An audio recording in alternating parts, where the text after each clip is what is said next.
మిత్రులారా, మొన్న ఉదయం రమణ అనే డ్రైవరు ఆయన అమరావతి ట్రాన్స్పోర్టు, రాఘవ ట్రాన్స్పోర్ట్, ఈ రాఘవ ట్రాన్స్పోర్ట్లో ఉద్యోగం చేస్తూ ఉన్నాడు. ఆయన దాదాపు 1 సంవత్సరం 6 మాసాలు పెట్టి ఈ కోటబండలోనే ఉద్యోగం చేస్తూ ఉన్నాడు. ఆయనకి కార్మికులకు ఇచ్చినటువంటి గేట్ పాస్ ఆయన కూడా ఇవ్వడం జరిగింది.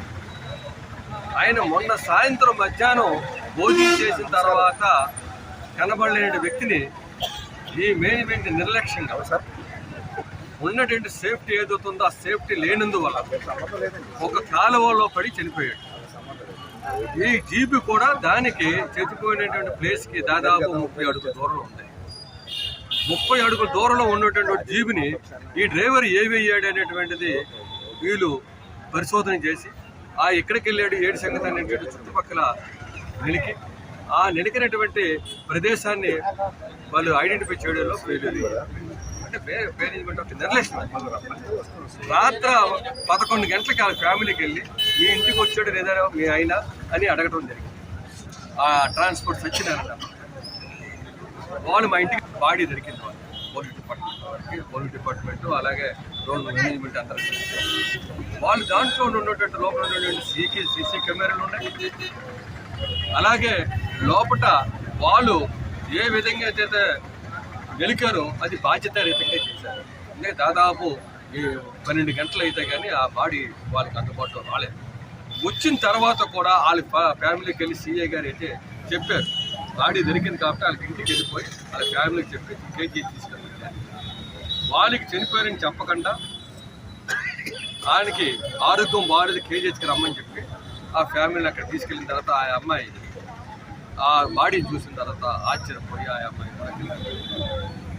ఈ టైంలో ఉదయాన్నే 7 గంటలకి మా ఏఐటీసీ నాయకత్వం కింద మాకు వస్తే మేము వెంటనే కేసుని పికప్ చేసి మా కార్మికుడి కాపునప్పుడు కూడా ఈ కార్మిక కుటుంబం అనేటువంటిది, కార్మిక వర్గం అనేటువంటిది ఒక తక్కువ మేము కంపెనీకి మేనేజ్మెంట్కి డిమాండ్ చేయడం జరిగింది. మీకేంటి సంబంధం ఉన్నారు, మా కార్మిక కుటుంబం అది, మీ డిమాండ్ మాకు కాకపోతే ఇంతవరకు అవసరం ఉంటుంది. అందువల్ల ఈ చుట్టుపక్కల జరిగినటువంటి పరిశ్రమలు ఏదైతే నష్టపరం ఇచ్చింది, నిన్న కాక మొన్న హిందుస్థాన్ ఫార్మర్స్లో ఇది గవర్నమెంట్ ఇస్తున్నటువంటి నష్టపరిహారం మేనేజ్మెంట్తో మాట్లాడి మీరు కూడా గతంలోనూ అలో ఫ్లవర్స్ కంపెనీలో 21 లక్షల రూపాయలు ఇవ్వడం.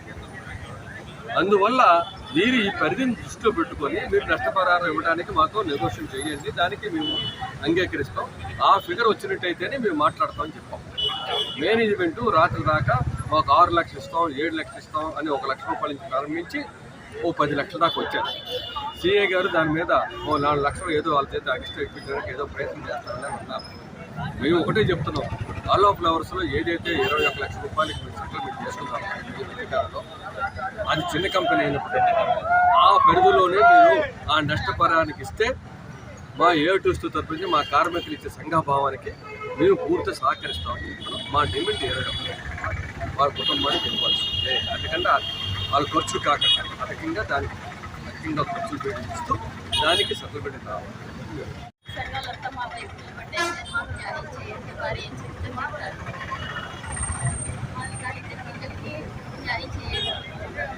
ఆయన కష్టపడితే మమ్మల్ని పోషించేవాడు. ఇప్పుడు లేదు, వాళ్ళు 5 ఇస్తారు 10 ఇస్తారు అంటే నా బిడ్డలు పోషించేవాడు.